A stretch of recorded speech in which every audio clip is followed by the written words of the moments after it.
you said this to your disciples, that the greatest thing is to have our names written down in the Lamb's Book of Life.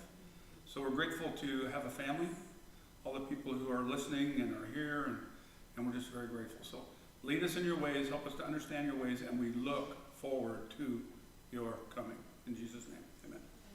The hands of an artist. Now I should put capital T, the artist, right?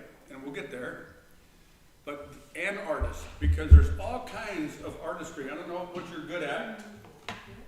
When I think of art, I think of Joe Mason. He's the painting artist. That's where we first kind of go. But then if you have a treasure, we have a treasure here. He's a good artist when it comes to numbers. I'm not so much. You know, we have different kinds of artists, the VBS, the craftsmen, the people that lead and do all that stuff. And everybody has, you're good at something. And the Lord has gifted us all in some ways. And we have some really, really wonderful artists. We're going to talk about a couple tonight, one in particular. But Genesis 1:1, in the beginning, God created the heavens and the earth.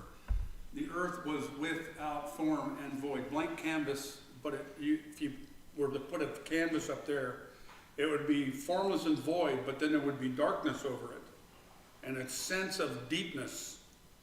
And God created the canvas that way. It's interesting, he didn't say in day one, I created the earth that way. But in day one, he probably did. Okay? And so, anyway, he did it that way so that he could show his artistry and tell give his narrative of salvation through all of that.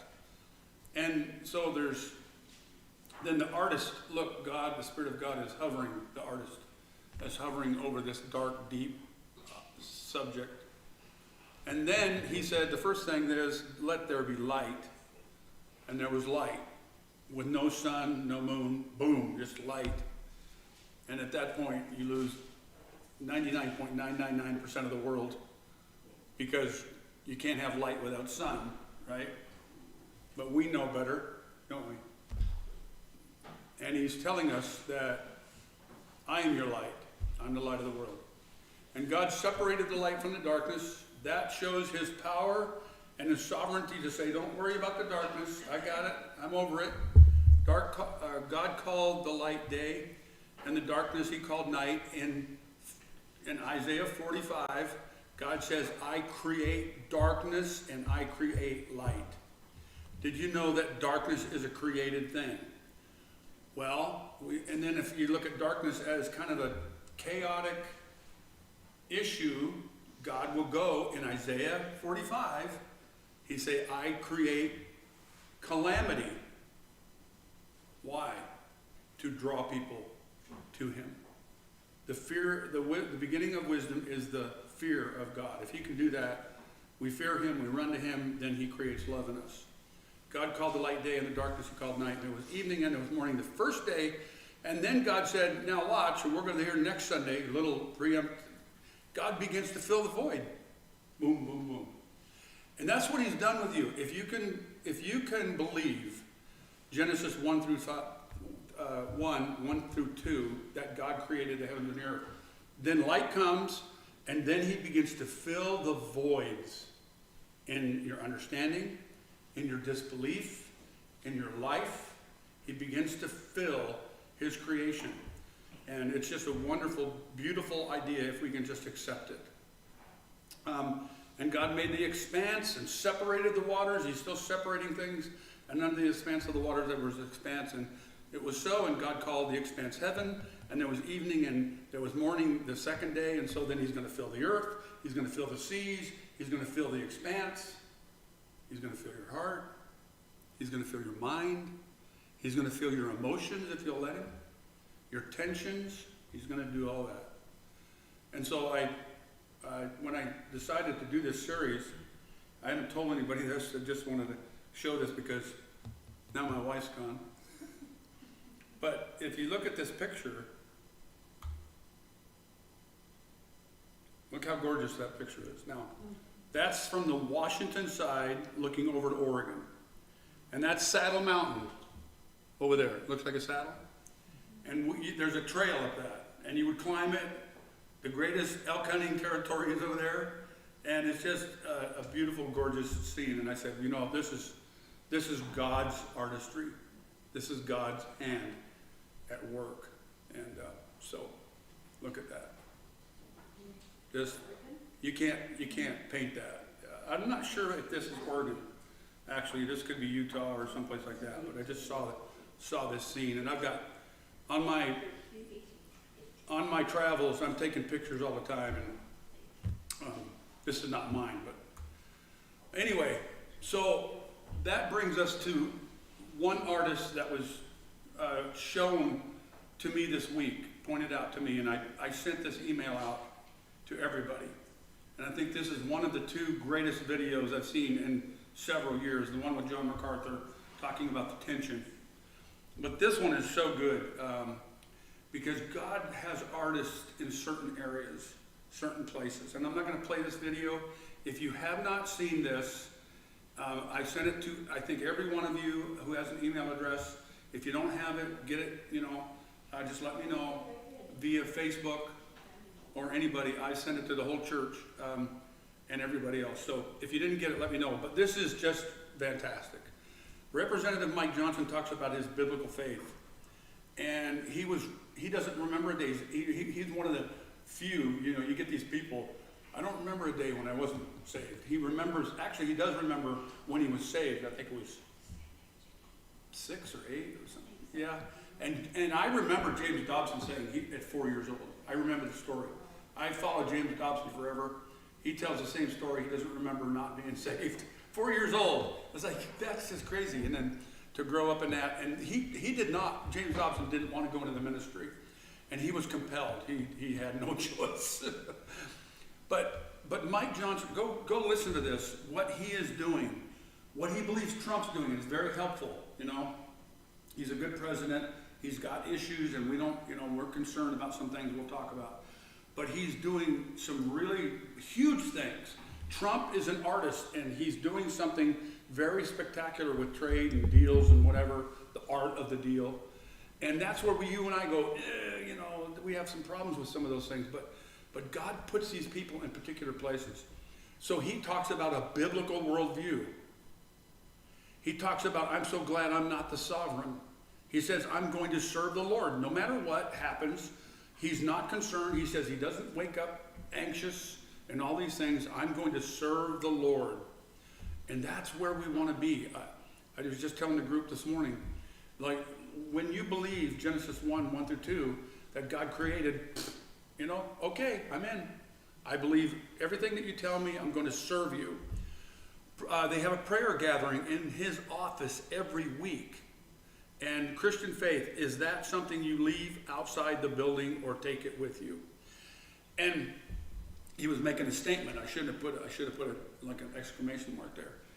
And the reason I put that there is huge because for several reasons, but one of the things was President Obama believed like Jefferson, that Jefferson used to say, he wasn't a Christian, he's a deist or actually, an enlightenment.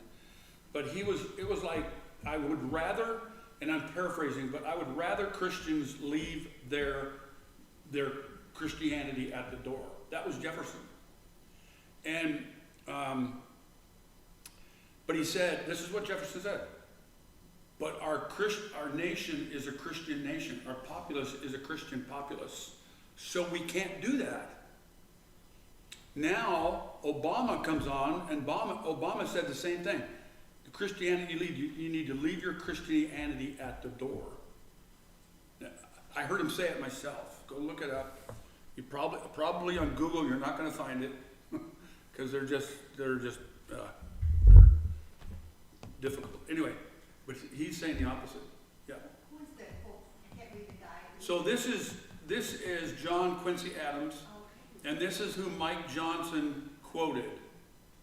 He quoted John Quincy Adams and said, duty is ours, the results are God's.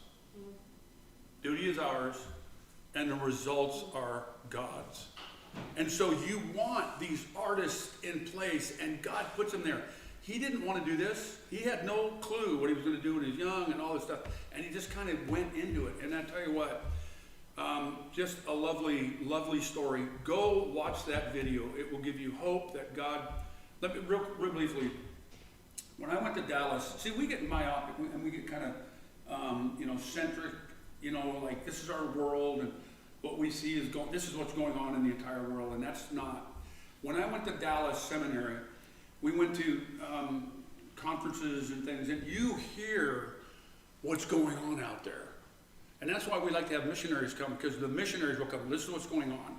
It's not all good, but there's so much good going on. God is working in the hearts of people to be the artist. I just got to show my wife this picture.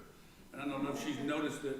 I did. You did. And so anyway, and that's that's, and I see the artistry in people. I love to hear the story, how God got you here and what he's doing with you. And he's doing something with everybody. And then just, I'll say this. Zerubbabel, remember he's supposed to go build the temple, and he built the temple. And he was crying a little bit because, the weepy little work, And the Israel was going, oh, we remember the first temple, it was so gorgeous. And Jesus, and God said, don't despise the little work.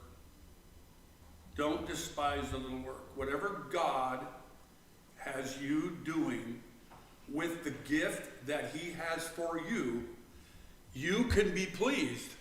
That's what he wants. And that's a good thing. And then we don't forget that he rewards those. He told the book of Hebrews, that God is not forgetting your work, and he will reward it. Jesus, when he comes back, he's coming back with his reward. And that's a really positive thing. And so just do what you can do when given the opportunity to do that.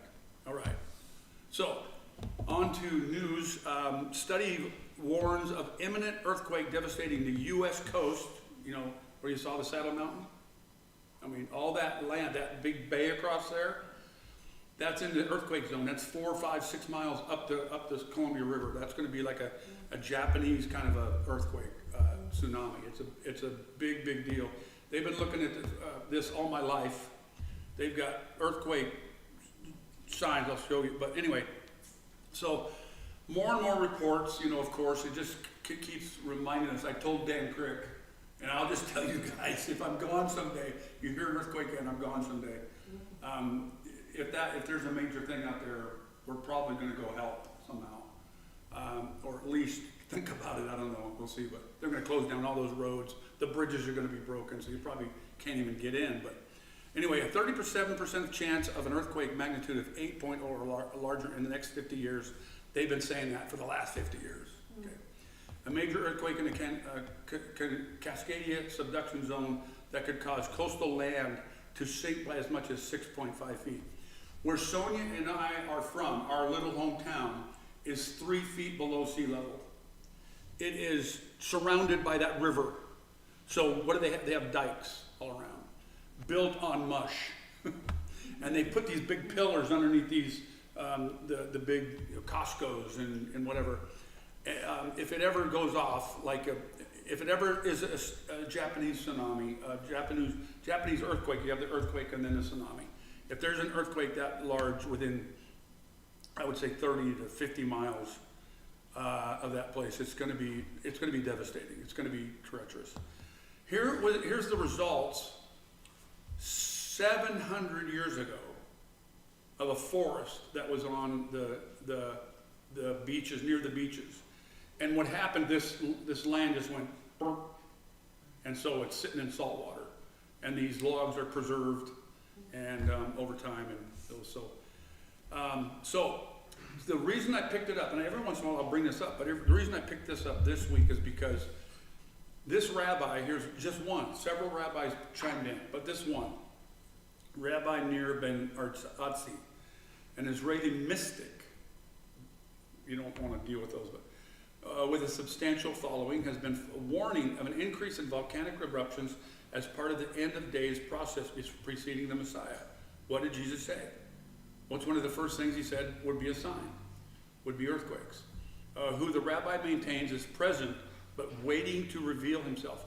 He says that the Messiah is present. Just a reminder that there are people, Jews and groups, out there trying to find the DNA of Judah. Amir Safadi knows he's from the tribe of Judah. They're trying to find the DNA. They're tracking down. They're trying to physically track down the Messiah through DNA and lineage and all that stuff. And he says, the Creator is purifying the world from the filth of the snake to prepare the way for the Messiah to be revealed in the world. Rabbi Otzi said in the sermon, the redemption will come mercifully, so our Father in heaven uses nature against us through storms, fires, earthquakes, and volcanoes. Slowly, the Holy One, blessed be He, is destroying all the evil world, while at the same time preparing the light of the Messiah. The world is experiencing destruction and rebirth at the same time. Well, that's not true. That's not true. But there are images of truth in it. Okay, the Lord is bringing calamity. Okay, here's the idea. God is the artist. And so here's a storm, Jonah. You know, in Jonah, we got to go through Jonah again. It's been a while. But God tossed a storm. That's the word in the Hebrew. It's gorgeous. God tossed a storm on the sea. It's artistry in the Hebrew, isn't it? It's just gorgeous. And so God is, and we just said in Isaiah 45, He brings calamity. He created darkness. He creates darkness. But then He creates the light. And so that's what He's going to do. The darkness is going to be there, then the light. And that's how God is going to work. So it's just interesting that the people who believe God or think they believe God are kind of along these same lines, looking at this stuff going, what do we believe? We're talking about Gaza and Hamas and all these other people. Look at 28, now the latest toll is 28 dead in the last, I think, day, I think. A little over a day, another shot, real bad shot tonight. Another next week, there's going to be some more. We're in the spring. We're just getting into tornado season. We have 28 dead people in the United States just from these storms. You got the terrorist thing that happened in the West, in California, I think, wasn't it?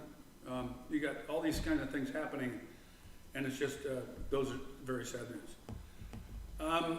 Trump told the military the other day, you're going to get the biggest increase in 32 years. I was there when Reagan did the biggest increase in that, I think, that many decades. He's pro-military. He went to the Al Udeid Air Base in Qatar, biggest air base in the Middle East. Got 10,000 permanently stationed. They've got about 40,000, last I heard, probably less than that now, but maybe 30, 35,000 in the Middle East. I think I heard an aircraft carrier is leaving the area, Truman, I think. But they still got so much muscle over there, the United States does. Stopping our service members from having to endure hours of political correctness. Boom. See the artistry of God? I wonder, do you ever wonder if it's been because of the prayers of the church? That the righteousness of the people, the prayers of the righteous availeth much? So that we said, we can't handle Biden. We can't handle Harris. We're done with Obama. So we're praying and striving, Lord, help us. And He's going to help us, and I think He is helping us, I do. But again, remember, things evolve with God, and so that we get this golden age coming, and I pray maybe it is, but remember, the golden age sets us up for problems. Because we got the credit card, my stocks went up, I don't need God. But this is going to hopefully be a time of peace. And I believe, I pray that the concept of a younger generation coming to Jesus is true. There's some good portraits coming out of that. I just hope that's true. We will see. Anyway, he told them, now watch. We say, well, look, he's in a suit. Got the United States flag, purple tie. Purple tie, Saudi Arabia, that's a Middle East color. That's the royal color, okay? Watch this. The commander-in-chief, he should be standing up there in a uniform right now. He's the commander-in-chief of all the armed forces. And he's saying, and Pete Hegseth would say, we don't care if you're politically correct. Now, he's not dumbing down. He didn't say, well, we would like to just back off of some of these things and, let's just lay those things aside. No, he didn't say that. He came out and told his troops, I don't care if you're politically correct. So that if you're in a squadron and some airman or sergeant or whatever says, I deserve this pronoun or whatever, and some other person, even lower ranking, says, I'm not going to do that. And then that person goes to a major or even a colonel and says, he won't call me by the, and he's disrespected me. And the colonel's going to say, did you hear the commander-in-chief? Well, no matter what I say, that's what the commander-in-chief said.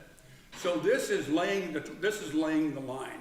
This is a line. Him and Pete Hegseth have established. There's no going over it. The article, Uniform Code of Military Justice is going to back this up the whole way, and there's no room for equivocation here. And it's just a wonderful place to be. Whatever you think of Trump, whatever you think of politics right now, this is good. This is biblical. This helps the gender thing. This helps the equality. And I don't like the equity idea, but the equality of men and women in armed forces and those kinds of things. And it's just really, really lovely. Prescription drugs. That's going to be a big deal. Let's watch that. The court judge, he lost in the Supreme Court over the Enemies Act this last week. Is it over? Watch. So there's a big argument out there about suspending habeas corpus. What is habeas corpus? A writ of habeas corpus compels authorities to produce an individual that they are holding to justify their confinement. And the Constitution only allows its suspension in limited circumstances in case of rebellion or invasion. The public safety may require it. Now, Trump has already done stuff for the security of the nation, right? That's how this whole thing started. So he's already leaning like, what can I do? Let's push the envelope. He's not afraid to push the envelope. Now again, Mike Johnson is not afraid to push the envelope biblically and correctly, I think. Trump is not afraid to, I'm not making these two equal.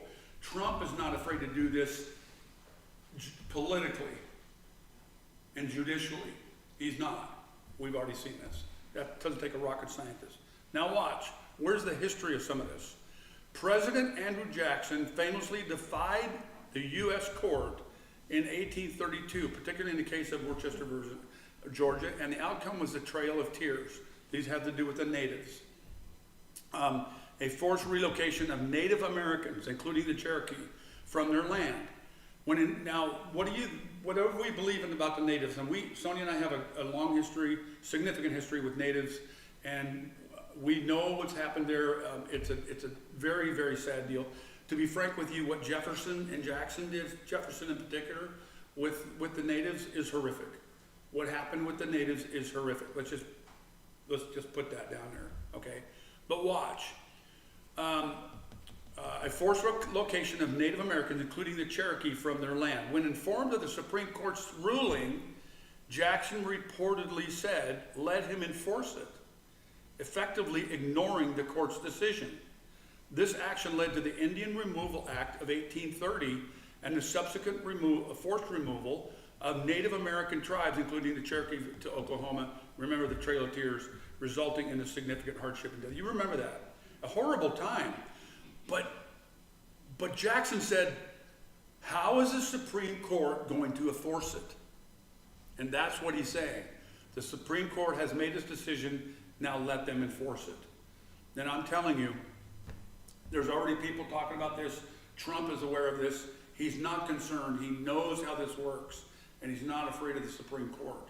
He would rather get their backing, but just be prepared. Now, I know Steve Bannon as a guy, he's a Catholic. I hesitated bringing him up. He's got some great thoughts. Or good thoughts. He's very smart. He's cunning. And he's been in jail or prison, but he's a friend of Trump. Has been a friend of Trump. And I just thought, you know what? I want to know what he's saying, because he's close to Trump. He believes it's kind of the same way. But watch, he gets kind of a balanced idea here. Watch. Yes, fraud, waste, and abuse. Go do it. But we got to trust and verify that Trump is doing it right. So he said, we got to make sure that Trump is doing it right, which I thought was good. Now watch this. He's got to cross the Potomac and go to the Pentagon. He says if he doesn't go to the Pentagon, he's not serious. You got to go cut at the Pentagon because there's too much fraud, waste, and abuse. I've been there. We used to talk about $600 hammers and stuff. It's real. His job is the national security. The current model is not sustainable. A three-island chain. Remember the concept in the ocean, three-island chain for security, for defense. The three-island chain that Trump is talking about is for the United States, Canada, and Greenland. It would be a huge defense shield around us. And what he's saying, what he is saying, what Trump is saying is we need to separate from Europe, and we need to guard ourselves from Europe, defensively and economically. So go back to defense. The two carrier groups are in the Red Sea. It's still very disproportionate. He doesn't like that. He says there's too much hemispheric defense. In other words, it's the whole globalist thing where the globalists are all together and America has been defending them. Who's been defending us? Who's been helping us? Who's paying the bill? And he's right about this. And so he says, bring some of that stuff home. And I just said that the Truman, I think, is headed home. But that doesn't mean a whole lot, but that is happening. Judicial supremacy is out of hand, which is true. All the federalist judges step in whenever they want. And then the math does not work on the taxes, this tax bill. The bill is coming. It must be backed with taxes on the rich. And that's not, Trump doesn't like that. So I thought that was kind of a balanced thing. And then the big one, that he says Trump's going to run in 2028. He's convinced of it, even though Trump says, I'm not going to, I think I got something there. People are saying, look out, this is who he is. He's going to push the envelope, and he's going to run in 2020. I'm not saying he is. He says this, I heard him say this, I suspected I won't be running again. See, there's a little, Trump reportedly, to a group of House Republicans last November after he won the election. That is, he added to laughs unless the lawmaker says he's good. You see?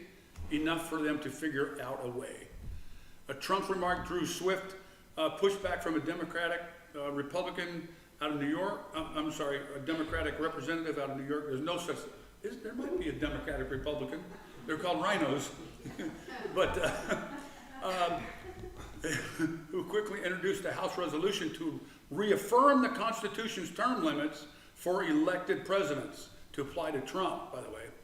But then there is no wiggle room. Some are saying there's no wiggle room on Amendment 22, the 22nd Amendment.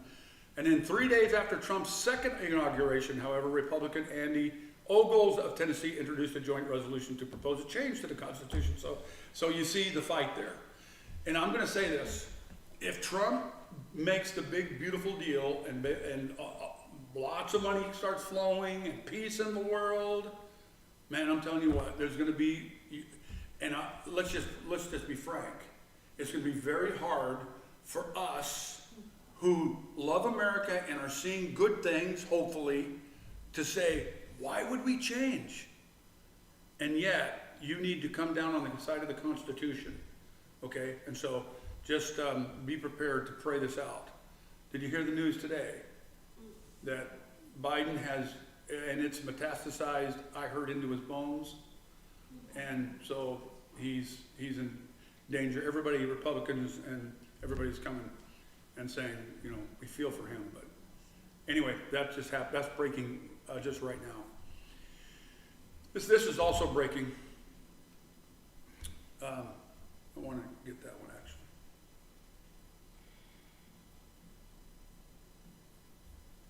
Okay, so Comey says he was walking along the beach and found this. Did you hear about these seashells? And it says 8647. And if you're in the military and if you're in the police departments and the FBI and the CIA, you know what 86 means. Don't you, Gary? 86. Well, we're going to 8647. 86 means get rid of. Okay, we're going to 8647. And so Comey posted this, and now he's in a bunch of heat. Okay? Now, I found this cool shell. There are millions of posts coming out. I found this cool shell. We have your sixth. 6 is your behind. I got your back. Okay? We have your back. 6. We have your 647. Okay. Anyway, found this on Amazon.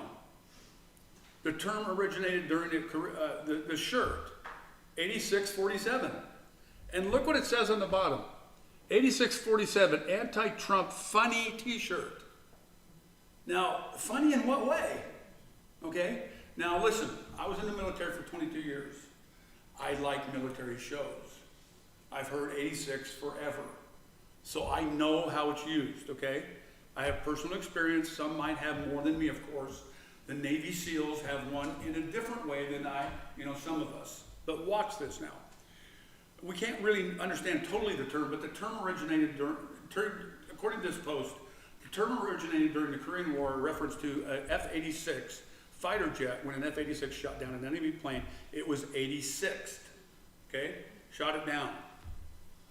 In military or law enforcement slang, to 86 a person typically means to remove, eliminate, or kill them.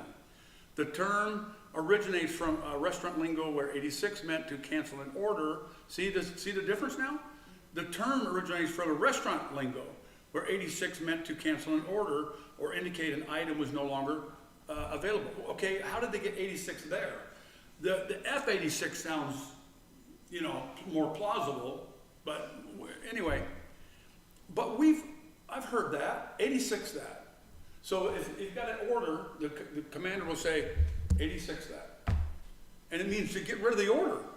But to get rid of means maybe to kill it or to cancel it. So if president is the 47th president and he wants to get rid of 47, does he mean to impeach it? Or something else? And so this is the whole thing that the nation is going through. 86 him, and so that's what we're going through. Now, I would suggest if he's the president, he's 47, so he's already the president, how do you get rid of 47? Well, most people's minds going to go, take him out. And so that's where we're at with all that. Anyway, South Korea, they canceled a huge project and decided to go with some different aircraft carriers to carry many UAVs to counter China. We've talked about this recently. The UAVs on the aircraft carriers are becoming the big things. They're doing this to counter China. I'm convinced of that. They've got so much going on. I thought I had another slide, but Trump's not happy with Putin. U.S. Secretary of State, we informed Russians that Congress will pass sanctions legislation. So this is congressional sanctions on Putin, unless progress is in the Ukraine talks. So the United States is leaning on Putin very, very hard right now. Trump is still not happy with Zelensky. He talked to him and everything's, was okay, but he's really getting upset with Putin right now. This is breaking right now. The Romanian pro-EU centrist looks like he's won in the elections in Romania. So that will help hold Putin off as well there. So we'll see how that carries on. Primary sanctions on oil. So real briefly, God has, I apologize. Trump has put sanctions on Russia and Iran directly. But the big money is behind the other nations who are buying it and shipping. And I know we've mentioned this a little bit, but this is the next step. Watch Trump and others. They're going to go after secondary sanctions. And this honestly is going to be devastating to both Iran and Russia if it comes about. So remember, Iran on the nuclear issue and coming to peace, and then Russia on the Ukrainian war. So just watch that play out. The tariffs, nobody's talking about tariffs anymore. Anybody hear anything about tariffs in the last day or two? I'd like to know about it. I haven't heard much. It's not an issue anymore because now the dominoes are starting to fall. China is talking now a little bit. So Trump sanctions the ICC court, who put a warrant out on Netanyahu. You see the artist work with Trump? Now again, love him or hate him, that's not my point.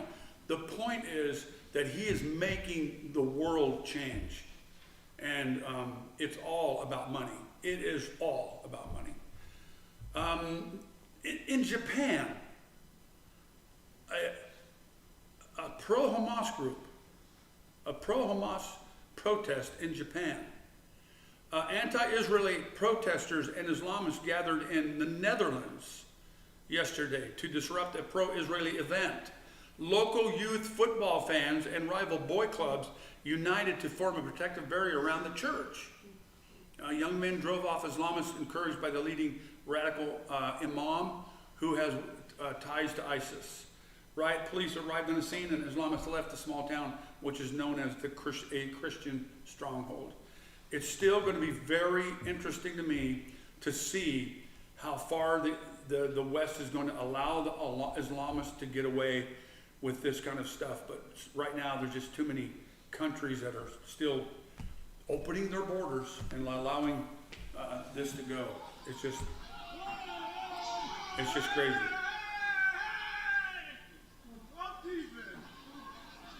So anyway, enough of that. Real briefly, just around the world here, deadly clashes in Tripoli. Civil war re-erupted in Tripoli, Libya. I don't know how long, I'd like to go down the list and find out when was the first time you heard about Ezekiel 38 and when is it going to happen. And I just keep thinking this just keeps pushed back further and further and further. It's going to happen. Ezekiel 38 says it does. But with this kind of stuff happening, with Russia where it is at, and a total mess, Iran is a total mess economically and with the world, and so is Russia. Ezekiel 38 is on, it seems like it's on the back burners. It's on God's timeline. But so if it's not Ezekiel 38, what is it? It's 36 and 37. And Israel is going to come out of this, I believe, and I may be wrong. I didn't see a vision, I promise. I think Israel is going to be coming out of this strong. I think there may be some kind of a golden age, if you will, however you want to play that out. But it's panning out. And if that does, we have a time of prosperity, but the devil's in the details, and then God says, remember in especially Zechariah 1 through 4, God's not happy when the world comes to peace and kumbaya time. God is not happy. He's going to stir it up. I'm going to bring calamity. Cyrus, come down and bust this gate, these iron bars, and let's get this broken up. Why? So that I can bring Israel into the house. And, by the way, bring the bride home. Right? Okay. This is Libya, an estimated $150 billion in Libyan assets, foreign assets, sovereign assets, including 144 tons of gold, were frozen ahead of the following 2011 civil war. The Libyan Investment Authority, Libya's sovereign wealth fund, held an estimated $70 billion, with at least half of the amount frozen The United States alone froze $34 billion in assets. Why do I bring this up? It's part of this war. But Trump, his administration, is saying, hey, how about you take about several 100,000 or more Gazans, Palestinians, and we'll unfreeze the assets. What do you think they're going to do? I'll bet they'll make some kind of deal here, because it's all about that coin over there on the right. Remember what the Antichrist is going to do? He's going to buy. He's going to buy power. He's going to buy armies. His God is going to be a God of fortifications. I'm not saying Trump is the Antichrist. I'm saying he's using tactics that the Antichrist is maybe learn on or, be able to use. He's going to have a lot of money. So there's Trump coming down the Air Force One, purple, the purple rug there, and he sits with the prince. Remember the king and the prince there up on the wall, and King Fahd, who founded Saudi Arabia there. And notice he didn't change the Persian Gulf. So he's playing politics. Everybody says he's going to change the name of the Persian Gulf to the Arabian Gulf. He didn't do that because he doesn't want to. He wants to. He's saying, okay, I'm coming over here and I'm going to make the art of the deal. Who do I want to make upset? Who do I not want to make upset? Who do I want to bring into the fold?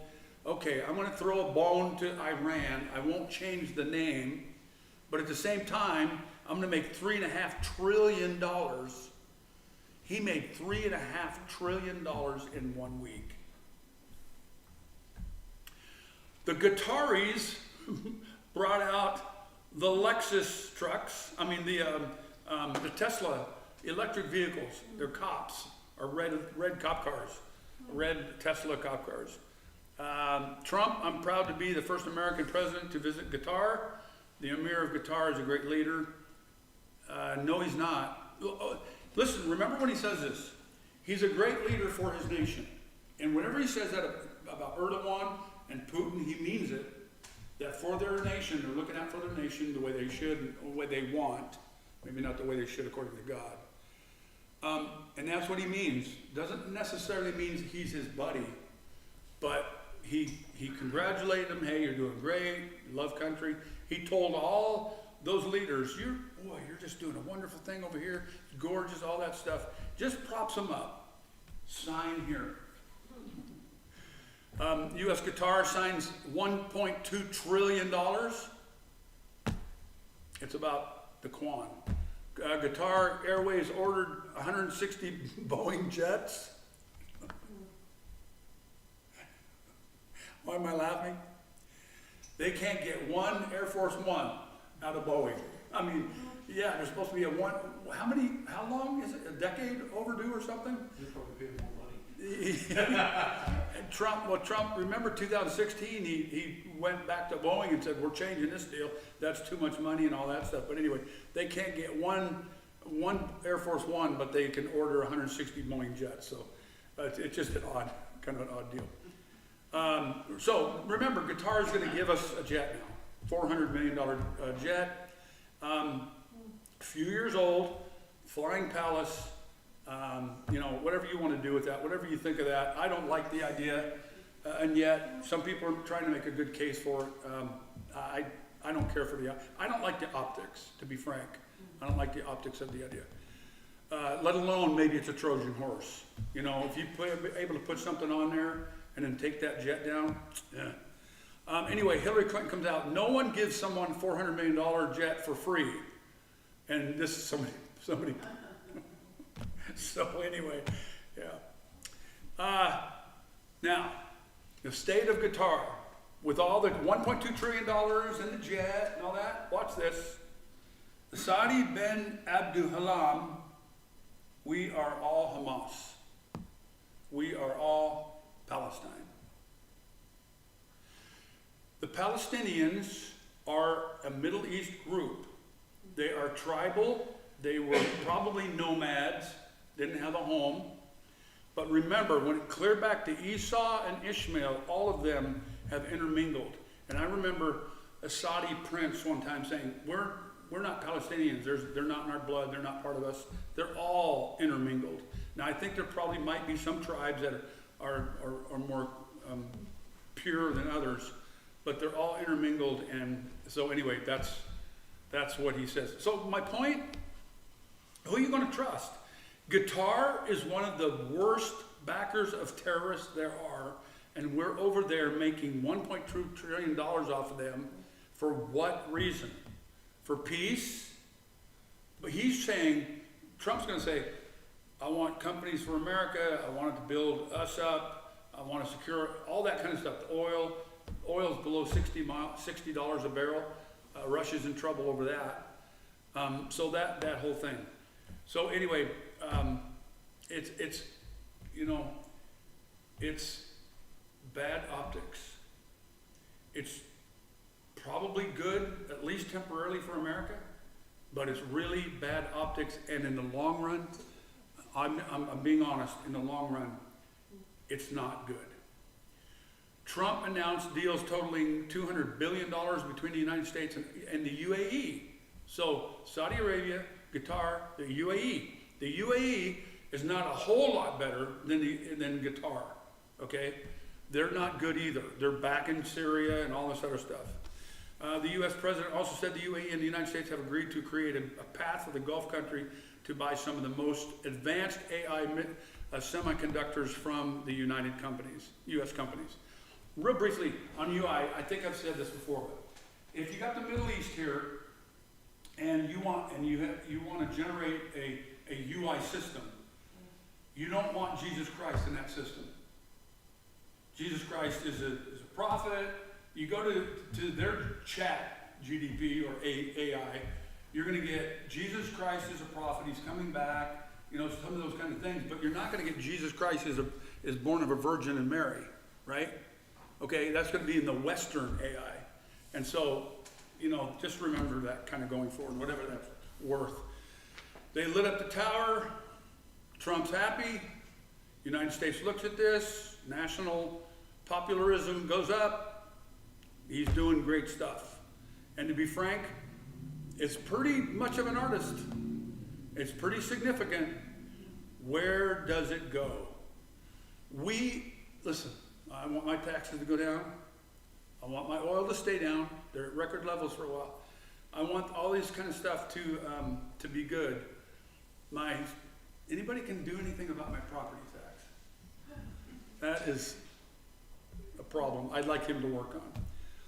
This is a list. I'm not going to go through it, but just a whole list of what he's done in 7 days. The nuclear war with Pakistan and India. The U.S. was directly involved. And here's what Trump said. We'll make deals with you, but we're not going to if you keep this up. You know what they did? Next day, stop war. It was the next day. He changed on Putin. He's upset with Putin. China blinked. $600 billion with Saudi, all the deals with Qatar, the UAE. He lifted sanctions on Syria. We'll get to that. The last American hostages home. Gas prices, egg prices, grocery. He cracked Big Pharma, which could actually be a huge deal. We're going to watch what happens with that. I don't care what we think about him. This guy's an artist when it comes to business and money. And he's making good on his promises, on those kinds of promises.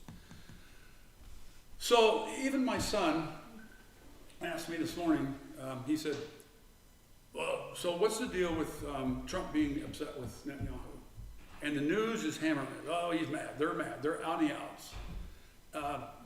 Brett Baer, right after this visit, just before he left from the Middle East, it was a really good interview, by the way. Are you frustrated at all with Prime Minister Netanyahu? No. He's got a tough situation. You have to remember there was an October 7th that everyone forgets. It was one of the most violent days in the history of the world. Excuse me. So I told my son, what happened between Netanyahu and Trump before Trump went over to the Middle East? He had 2 visits from Netanyahu with the whole flags and arms and the whole thing. State dinners, And people forget that. All of a sudden, Trump is mad? No, it's optics. We're going to have Netanyahu come over, kumbaya time, I love you, man, but I'm not going to visit you in Israel because that's bad optics when I go to the Middle East. So he goes over there, stays away from the Middle. See? The art of the deal, this guy is really good at it. This was posted. Israel has just announced his own gift to Trump. These bad jokes are going around, this kind of stuff. Okay, so I'm telling you, I've been telling you for some time, I'm just going to keep hammering this dead horse. It's all about money. This is one of the projects of NEOM. This is a mountain ski resort in Saudi Arabia. Do they get snow there? Look at the concept here. This is gorgeous. Now that's going to be expensive to go ski there. And I got a broken back, so Grandma, don't worry about it. I'm not going anywhere. I won't be going over there. But if I was younger, I would have loved to do that. That'd be, look at that. That is spectacular. You can't stay at the resort.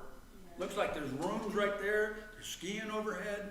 I hope you don't have to hear that, but anyway, you'd be looking out your windows and seeing people going over the rails. Anyway, look at this. It's over this lake. Man-made lake. Man-made lake. They don't have this much water in Saudi Arabia. Look at the resort. Look at the resort around the lake. Look at the tower on top. This is crazy. So this is what MBS is doing. This is what the prince is doing. And it is all about the dollar. I'm telling you, I was talking to somebody again the other day. I can't wait until they start finding massive gold underneath that sand. Now listen, I'm not a prophet, and I don't know that's going to happen. I'm simply saying that the Bible said it was there. Havilah, Genesis chapter 2. The pure gold, very good gold. The gold there is good, very good. So, $500 million project, world's first vertical sky village, 870 square miles. They got the sand, they just move it, 18 miles of ski slopes, 12 hotels, tens of thousands of shops, restaurants, and a $15 billion gallon man-made lake. This is a gorgeous place. Who's not going to want to go there? People are going to spend to go there. There's the tower. Neon sci-fi style Zaha Hadid skyscraper. Listen, folks, it's about money. And we are in a place right now, the money is huge for these countries. The sanctions, that's why Trump knows what he's doing. It is very interesting to me that God put this artist here at this time. Why did he put it here for this time? To bring about this issue on the planet and even in America. And you and I as a church need to be very, very careful, and I'll say this again, that we don't get caught up in this money thing, that we don't get caught up in this peace and prosperity. We cannot build treasures on earth, okay? Our treasure is in heaven. However, take opportunity, secure yourself, live at peace. He told Timothy, Paul told Timothy, do these things, but spread the gospel while we have the time. Look at that, it's gorgeous. There's another picture of it. Reminder of this, what they call the shield there, and there's gold and it's just going to be an amazing thing. Okay, Steve Witkoff reveals 4 to 6 countries, including Azerbaijan, Iran hates, Armenia, who's supposed to be Iran's friend, Syria is now being pressured and wants to come in under certain conditions, and Lebanon may join Saudi Arabia and others in the Abraham Accords. So this is the deal. Now, if I was to guess, this is just a guess, I'm not a prophet. I said that 3 times. I'm not a prophet. However, when the Bible says that the Antichrist will come and strengthen the covenant, the word is to strengthen the covenant in Daniel 9:26 or 7. I get those mixed up. Anyway, one has to be in place. And we always said, well, that's the Abraham Accord. The Oslo Accords. The Oslo Accords, nobody talks about those anymore. That was with Yasser Arafat, and that was at Clinton, and that thing didn't go real well. This to me sounds like the thing that the Antichrist will learn from, Satan will learn from, and say, let's do that. Let's finish that. And so, now, some might say, well, Trump had his first deal. He started the Abraham Accords. Maybe he comes back and strengthens it, and he's the Antichrist. You could go there if you want. I don't see how you could do that. He's not from Rome. He's not from there, except we are a sister, well, actually a daughter of Europe and that kind of thing. But I'm simply saying, listen, let's not be deceived, okay? Let's just keep our minds open and keep thinking going forward. This is setting up to redeem Israel. That's what this is all about. To redeem Israel and to judge the world, okay? This is the part I don't like. This is the deal. This is where he goes, you know, and this is the part that just, the optics are bad, and not even the optics, but the biblical responsibility and understanding of these things. This is not good. $800 million deal between the Emirates and Syria. The Syrian General Authority for Land and Seaports signed a memorandum of understanding with Dubai's UAE DP worth $800 million. Why is this happening? Because it's the art of the deal being carried out all over the Middle East. Do you know that Syria closed our embassy in 2012? 1 year after the Civil War, the U.S. closed the embassy. We left. And there it sits still. That's the picture of the day. It still sits there just like that. We left because of the Civil War in Syria. So when Trump gets there, he sits down with the prince, and the prince says, you got to do this. Could somebody turn their phone off, please? Can you do this for me? Can you drop the sanctions on Syria? And would you do me a favor and get on the phone with Erdogan in Turkey? So they're sitting in his office. Erdogan's on the phone. Here's a terrorist. He had a $10 million bounty on him not more than a month ago. And because they want to bring Syria into the fold to make peace. You know, Saudi Arabia says, I got to just calm this thing down with Syria. I got to level this thing out. I got to be the big dog. So President Trump will sign $1.2 trillion. We'll get this whole thing going if you just help me out a little bit. And they sit down with this terrorist, and he shakes hands with him and says, this is what he says, got to give him a chance. No, you don't. You're in a position to say, I don't have to do anything. Trump, to be frank with you, let's think about this. If he never went over here and made $3.5 trillion, do we need the Middle East? No. They need us. Right now, especially militarily. We do not need them. But for Trump's golden age, we do. You see? We would be fine if we were securing our borders, bringing our military home, kind of securing our nation, dropping the egg prices, doing some of those things. But this stuff is for the good of the world, to be frank with you. And it is really good for the United States.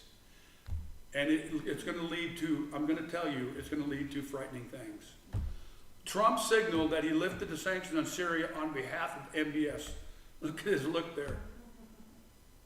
And let's just call a spade a spade. And that's not a racist thing either, okay? Trump, the world will be a much safer place within 2 to 3 weeks. He's talking about Iran. So we're going to make a deal with Iran too. I'll tell you. Trump, Al-Jilani is a young fighter with a very strong past and has a real opportunity to preserve the unity of Syria.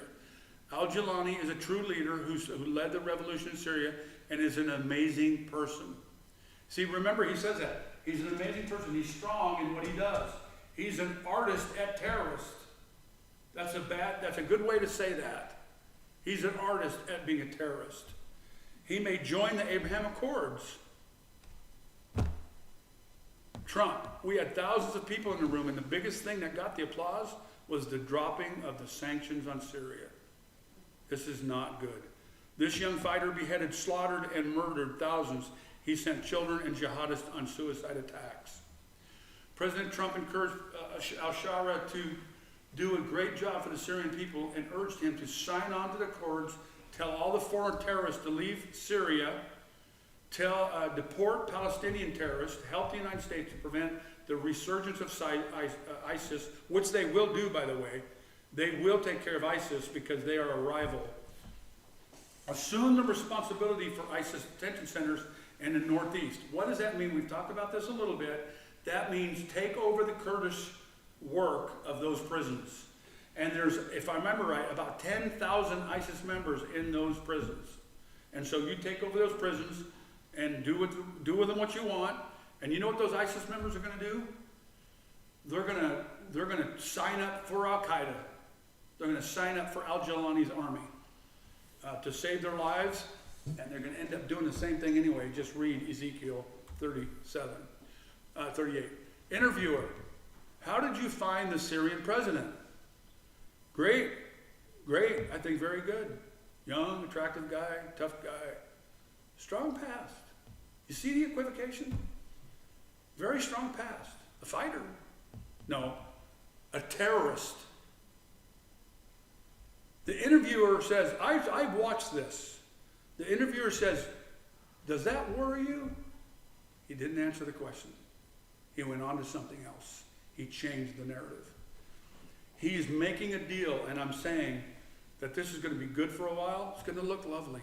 Your egg prices are going to go down to $1.50 a dozen. But what happens in the long run? Have we seen the videos in Syria? The slaughter of the Alawites, the slaughter of the Jews, or the attempted slaughter. They killed many. Israel stepped in and stopped them. America didn't. And other minorities, Christians. Remember the lady who had her son killed right in front of her? She was there, the jihadists were there, and then they left. She was on video, and that went viral, and they came back and killed the mother because of that. Just, you see the cross, Christians down there. It's bad. I don't think I'll read this whole thing, but this is one of Al-Jilani's guys. He says, an agreement used as a tactical ceasefire proposed by Muhammad and the Quraysh tribe of Mecca for 10 years. During this time, Muhammad leveraged the truce to spread Islam and ideology, conquer the region. Ultimately, he betrayed the Quraysh tribe by tricking them to break a clause in the agreement, slaughtered them, and took over Mecca. Secretary Rubio, the Syrian leader wants peace with Israel. I'm telling you what, anybody in the Trump administration that doesn't trust this guy is Rubio. Hegseth and others as well, but Rubio is number one. He doesn't trust him. He doesn't trust Iran. There's others. And Rubio is in a tough situation right now. He's trying to do the president's job. And how much can you do and what should you do? Commander-in-chief and salute. But this is leading to a very, very bad thing in the long run. Iran murder, Trump is an enemy of the Iranian people. Erdogan knew the U.S. approved possible foreign military sales to Turkey. Who's behind this Syrian guy? Missiles, all kinds of AMRAAMs and stuff. There's the Kurdish nation. I just want to remind you, I'm going to pull that up every once in a while. The Kurdish nation, the yellow, they're being told right now, the yellow and the red right now are being told, stand down, turn in all your arms. What happens if they turn in all their arms? And this is a very bad situation. Now this is a very telling video. This is Erdogan. That's Macron standing up on his right. Erdogan's over there. Their kumbaya time. Watch the power play here. Watch Erdogan.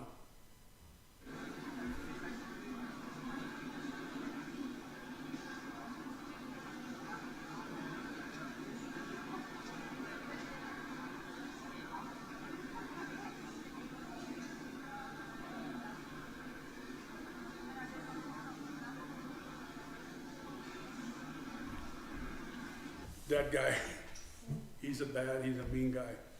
Trump sanctioning front companies. Now, so Trump's going after secondary sanctions and stuff. Witkoff, we have one very clear red line for Iran. No uranium is basically what that's saying. Iran a leader here, Trump said that he wanted to use power for peace. He lied. He and the U.S. administration used power for the massacre in Gaza. And so we're trying to make a deal with him. This was yesterday's post. So he's still ranting and raving. How do you make a deal with that guy? I don't know. Of Qatar, Trump said, watch this now. Here's Qatar again. Iran is very lucky to have the emir because he's actually fighting for Iran. He doesn't want us to do a vicious blow to Iran. He says, you can make a deal. You can make a deal. Trump said during a meeting with the U.S. and Qatari business leader. You see? You can't, man. There's a point where you don't have to make all these deals. Good ones, yes, but if Trump brings Iran and Arab nations together, the Middle East could outpace the EU economically. The Gulf is highly undervalued. Europe is dysfunctional. And United Gulf could overtake Europe. This is true. All the money, or so much money, is in the Middle East. What has to happen is, see, they can't grow crops and stuff like other places. So what they say is, well, come be a tourist. Let's do the AI thing. Let's do all this, and it's just things are changing. Now, on all the deals that he was doing in the Middle East, and all the issues that he's dealing with Russia and Iran, what is he doing finally? What's this final kind of the piece he's doing? And I look back, Trump has, I think at one time, I think I remember this, he had his own natural spring water. And I just found this post. Who's he icing? He's icing China. China is the biggest problem. He's icing China. For the war to end, Hamas must release hostages. I don't know why I put that there. This is what I wanted to go for. $3.5 trillion, and it originally says was wiped out from the U.S. markets recently because of the tariffs, right? No, I just found that post a month ago or something, where $3.5 trillion was wiped out because of tariffs. He goes over there and makes it in 1 week. And so it's just, this is crazy. I'm using trade to settle scores and make peace. You see that? This is an art. This is cunning. This is problematic. In the long run, this is problematic. Heavy snow blankets parts of China. And so he's dumping on China. Finally, Israel had their birthday on May 14th, 3,000 plus years, 77 years young since 1948. So I'm happy to announce that Eden Alexander is released, and then the next day, this 30-year-old pregnant Hebrew lady going in to have a baby, and her husband were attacked going into the hospital and near Samaria. Gaza's a wreck. Bombs in Gaza. Terrorists killed. Hamas. Look at Norway. We appreciate the position of Spain, Norway, Iceland, Ireland, Luxembourg, Malta, and Slovenia on the humanitarian disaster. Norway will become the next Sweden. That's my comment. If they're not careful, they're going to become Sweden, who's putting up with this. And we already talked about why Trump didn't go there. Okay, let's finish with God the artist. All right, God the artist. Do not overlook this one fact, beloved, that with the Lord, one day is 1,000 years, and 1,000 years as one day. The Lord is not slow to fulfill, artist, to fulfill his promise, as some count slowness, but is patient toward you, not wishing that any should perish, but that all should reach repentance. There goes your strict Calvinism, by the way. But the day of the Lord will come like a thief, and then the heavens will pass away with a roar. See the artistry? And the heavenly bodies will be burned up and dissolved, and the earth and the works that are done on it will be exposed. Then I saw a new heaven and a new earth. For the first heaven and the first earth had passed away, and the sea was no more. Remember the sea in the beginning? The water. And I saw the holy city, New Jerusalem, coming down out of heaven from God, prepared as a bride adorned for her husband. And I heard a loud voice from the throne saying, behold, the dwelling place of God is with you, with us, man. He will dwell with them, and they will be his people, and God himself will be with them as their God. He will wipe away every tear. He's not only doing artistry on the earth between nations, but he's doing artistry with you and me. I don't know about you. I see some gray hair out there. I'm not going to say it. Along the way, don't we find and say, man, I wish I would have got that 10 years ago. I wish I would have just kind of settled in, believed, quieted myself, not bucked, not kicked against the goad, those kind of things. He will wipe away every tear from his eyes. Death shall be no more. Neither shall there be mourning, nor crying, nor pain anymore. I think there's no way that's going to happen. But that's what the Bible says. You're never going to cry again over pain. For the former things have passed away. And he who is seated on the throne said, behold, I'm making all things new. And he said, write this down, for these words are trustworthy and true. And he said to me, it's done. I'm the Alpha and Omega, the beginning and the end. To the thirsty I will give from the spring of the water of life without payment. The one who conquers will have this heritage, and I will be his God, and he will be my son and daughter. But as for the cowardly, the faithless is, I'm giving up, I'm not going away, I'm not going down that road. The detestable, the murderers, the sexually immoral, the sorcerers, idolaters, liars, stick to truth at all costs, no matter what. Speak the truth. Their portion will be in the lake that burns with fire and sulfur, which is the second death. That's artistry. God brings calamity and darkness for his glory.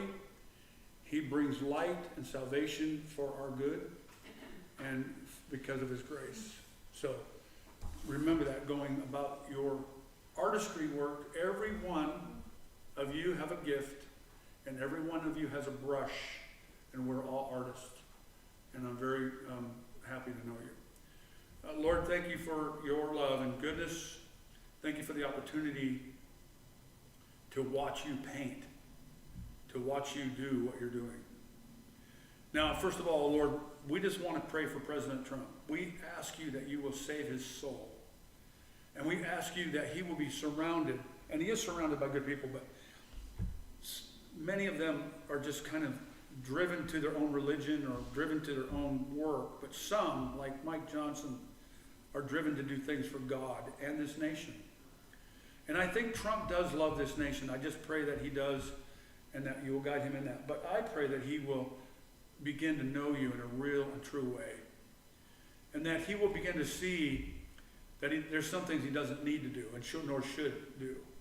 And in fact, for the behalf of Israel, he shouldn't be making peace with a terrorist, because it's going to go bad. So Lord, we just pray that you will be with him in his administration. for this church and the churches represented here, the people, the families represented here, our sons and daughters, sisters and brothers, moms and dads. Just be with us so that we can speak to them, help them, and nourish their lives and become artists in the way that you've had us to do our work. We pray this all in your name.